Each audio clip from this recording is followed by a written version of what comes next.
दिव्यांग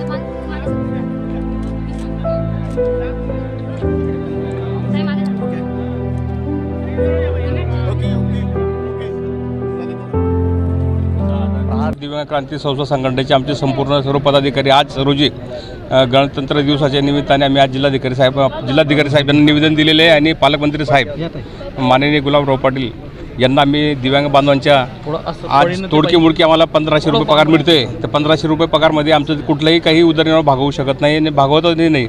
त्यासाठी आमची संपूर्ण एक मागणी आहे की आम्हाला कमीत कमी 6000 रुपये तरी पेन्शन झाली पाहिजे. आमची अशी मागणी आज आम्ही माननीय पालकमंत्री साहेब गुलाबराव भाऊ यांना आज निवेदन देण्यात आलेले आहे. यापूर्वी तुम्ही निवेदन दिलेलं होतं? आम्ही वेळोवेळी जिल्हाधिकारी साहेब यांना निवेदन दिलेले आहे, तरी आमच्या दिव्यांग बांधवांच्या कसल्याही प्रकारच्या मागण्या मान्य होत नाहीत.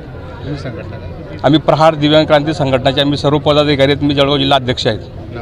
बाळासाहेब पाटील.